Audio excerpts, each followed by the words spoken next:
सारे व्यापारी भाइयों की एक आम समस्या रहती है कि अपने दुकान में वो फिक्स प्राइस रखें या फिर मोल भाव करें। ये साड़ियों का व्यापार हो या किसी भी तरह का व्यापार हो, ये समस्या बहुत सारे व्यापारी भाइयों की आम होती है। तो चलिए भाइयों, आज इसी समस्या को लेकर मैं कुछ एक बहुत ही आसान सा उपाय लेके आया हूं, जो मेरे खुद के अनुभव के आधार पे है दोस्तों।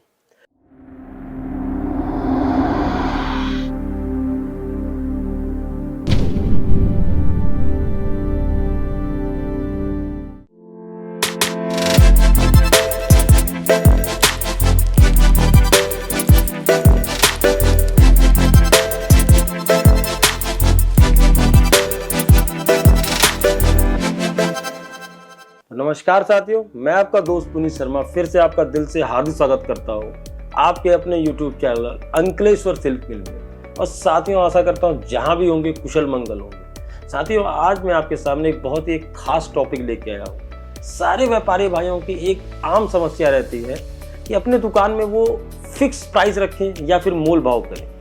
ये साड़ियों का व्यापार हो या किसी भी तरह का व्यापार हो, ये समस्या बहुत सारे व्यापारी भाइयों की आम होती है। तो चलिए भाइयों, आज इसी समस्या को लेकर मैं कुछ एक बहुत ही आसान सा उपाय लेके आया हूं, जो मेरे खुद के अनुभव के आधार पे है दोस्तों। देखिए दोस्तों, पहले तो मैं अगर मोल भाव वर्सेस फिक्स की बात करूं तो पहले अपने मोल भाव की बात करते हैं। जैसे दोस्तों, आपके कस्टमर कोई भी आपकी दुकान पे आता है और आपने मोल भाव का सिस्टम या बार्गेनिंग का वहाँ पे सिस्टम कर रखा है, तो उससे क्या होता है, एक तो कस्टमर के दिमाग में आता है कि भाई इनसे मैं मोल भाव करके कितने से कितना कम करा सकता हूँ। जैसे उदाहरण के तौर पे आपका अगर मार्जिन के साथ में किसी की कॉस्ट 300 रुपये, आपने उसको 400 रुपये कॉस्ट कर दिया। अब व्यापारी आपसे 400 करेगा, पहले तो माल देखेगा, सारा माल देखने में जो समय जाएगा वो तो समय एकदम सही समय है। उसके बाद जो मोल भाव में समय जाता है वो व्यर्थ समय जाता है। वो आपसे बहुत ज़्यादा खींचने की कोशिश करेगा, बार्गेनिंग की कोशिश करेगा, आप उसको कम देने की कोशिश करोगे, फिर वो आपको 350 बोलेगा, फिर 350 बोलेगा। ऐसे करते करते एक जगह फिक्स होगा।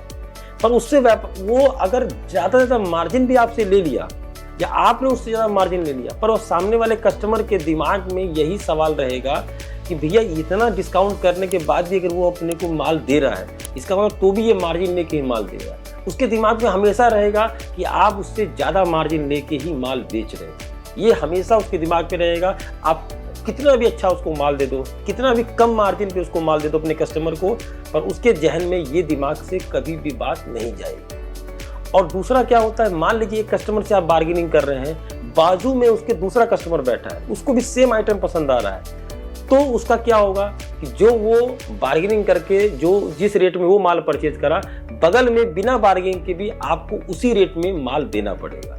यहाँ पे आपको दो नुकसान हुआ। एक तो आपका समय बहुत व्यर्थ गया, दूसरा आपका जो आप दूसरे कस्टमर से ज़्यादा मार्जिन ले सकते थे वो भी आप उसको नहीं दे पाओगे। अब साथियों, मैं फिक्स प्राइस की बात करता हूँ। फिक्स प्राइस का सबसे बड़ा फायदा क्या होता है कि आज सामने वाले व्यापारी के दिमाग में फिक्स रहता है कि भाई इनके काउंटर पे जाएंगे तो मेरे को अगर 400 रुपये का आइटम है तो 400 रुपये ही मिलने हैं।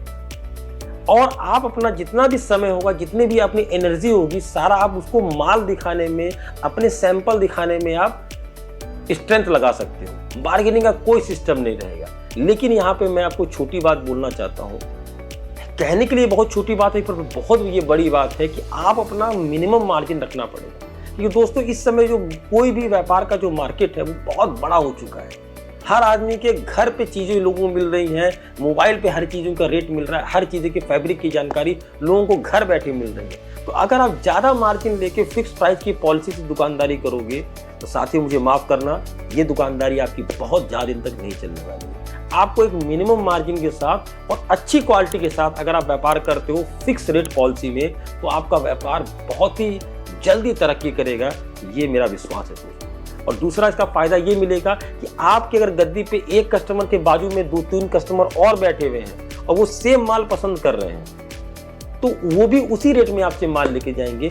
आपको ऐसा नहीं कि आपको इस कस्टमर को अलग माल देना है, दूसरे कस्टमर को अलग माल देना है। और तीसरा जो सबसे बड़ा फायदा आपको मिलने वाला है, आपके कस्टमर के दिमाग में ये रहेगा कि आप इनसे अगर 10 साड़ी खरीद रहे हो तो भी इनका यही रेट है, और 10,000 साड़ी भी ले रहे हो तो भी उनका रेट है। हाँ, बाकी आपका जो व्यवहार है अपने होलसेलर भाइयों से या जो भी आपके कस्टमर के भाइयों से, उनको आप डिस्काउंट है, ऑफर है, जो लोग चालू करके रखते हैं या मतलब आने वाले सीजन में ऑफर्स चालू करते हैं, धमाका ऑफर, मानसून धमाका ऑफर या डिस्काउंट, वो सब अलग चीज़ आप रख सकते हो अपने व्यापार को बढ़ाने में। लेकिन मेरे हिसाब से मैं अपने अनुभव के आधार पे आपको बोलता हूँ कि अगर आप फिक्स रेट पॉलिसी रखते हो तो आपका व्यापार बहुत ही सुगम तरीके से, बहुत ही अच्छे तरीके से आपका आगे बढ़ेगा और एक दिन ऐसा आएगा कि आपके व्यापार टॉप लेवल पे पहुंच जाएगा। इसका बहुत छोटा दोस्तों मैं उदाहरण आपको देता हूं। भारत के बहुत सारे एरिया में आपने सुना होगा बहुत सारे नामचीन की दुकानें होती है पॉपुलर, या खाने पीने की कुछ दुकानें होती है पॉपुलर, इसमें लाइन लगती है, सुबह से लेकर शाम तक लाइन लगती है। भले ही उस व्यापारी का रूड बिहेवियर हो, खराब भी बिहेवियर हो उसका, पर तो भी लोग उसके यहाँ खरीदने जाते हैं। उसका मात्र दोस्तों दो ही कारण होता है। पहला कारण क्या होता है कि वो आपको क्वालिटी प्रोडक्ट देता है, इतनी अच्छी क्वालिटी को देता है कि अगर वो आपसे गलत व्यवहार भी कर दिया, अगर मैं ये आपसे नहीं बोलता कि अपने आप कस्टमर से गलत व्यवहार करो, मैं आपको उदाहरण दे रहा हूँ कि अगर वो गलत व्यवहार भी कर रहा है, उसका रूड बिहेवियर भी है, तो भी उसकी ऑनलाइन इसलिए लगती है कि उसका बहुत ही अच्छा क्वालिटी है। और दूसरा उसका फिक्स प्राइस। तो वही चीज को आप भी अपने व्यापार में लेके आओ। एक तो क्वालिटी प्रोडक्ट रखो अपने पास, एकदम ऐसा जेन्युइन क्वालिटी प्रोडक्ट रखो कि सामने वाला व्यापारी उस पर उंगली नहीं उठा पाए, और उसका रेट ऐसा रखो एकदम लो मार्जिन पे। उसके बाद देखो दोस्तों आपका व्यापार कहां से कहां पहुंच जाएगा। तो दोस्तों इस वीडियो को मैं लंबा नहीं खींचते, इस वीडियो को मैं अपने शब्दों को मैं अब यहीं विराम देता हूं। और अगर मैं अपने अनुभव के आधार पर बोलूं तो फिक्स रेट पॉलिसी करने पे आपका व्यापार बहुत ही सुगमता से आगे बढ़ सकता है दोस्तों। तो दोस्तों आशा करता हूं कि मेरे दी हुई जानकारी अगर आपको अच्छी लगी हो तो लाइक जरूर करिएगा, और कुछ भी आपके सुझाव हो या किसी भी टॉपिक पे वीडियो बनाना हो तो कमेंट सेक्शन में जरूर कमेंट लिखिएगा। जो मेरा अनुभव है, मैंने जो अपना अनुभव आपके साथ साझा किया है, शेयर किया है, इसमें कुछ भी आपको अगर लगे तो कमेंट के माध्यम से जरूर बताइएगा दोस्तों। क्योंकि जब दो बड़े व्यापारी आपस में जुड़ते हैं और अपने अनुभव को साझा करते हैं दोस्तों, तो व्यापार और आगे बढ़ता है। हो सकता है कि आपके कमेंट के आधार पे मुझे भी बहुत कुछ सीखने को मिले दोस्तों। चलिए दोस्तों, आपसे मैं विदा लेता हूं और आशा करता हूं कि एक नए अच्छे टॉपिक पे, एक अच्छे सब्जेक्ट पे लेके फिर से मैं आपके सामने प्रस्तुत होऊंगा नए वीडियो में दोस्तों। नमस्कार।